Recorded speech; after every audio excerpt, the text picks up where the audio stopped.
എന്താണത്? അവിടുന്ന് അയച്ചവനിൽ വിശ്വസിക്കുക.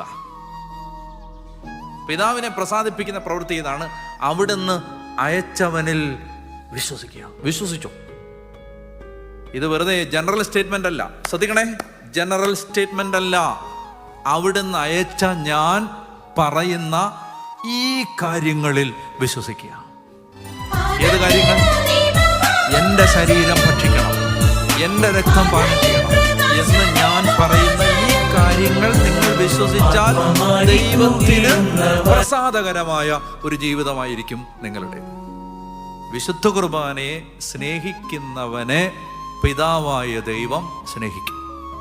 ഒരു സംശയമില്ല. എൻ്റെ ചോര കൊണ്ട് ഞാൻ എഴുതി തരാം. എനിക്ക് യാതൊരു സംശയമില്ല. ദൈവം, കാരണം എനിക്ക് അതുപോലെയാണ്. എൻ്റെ ജീവനും മരണവും എടുത്ത് കയ്യിൽ ഇങ്ങനെ വെച്ച്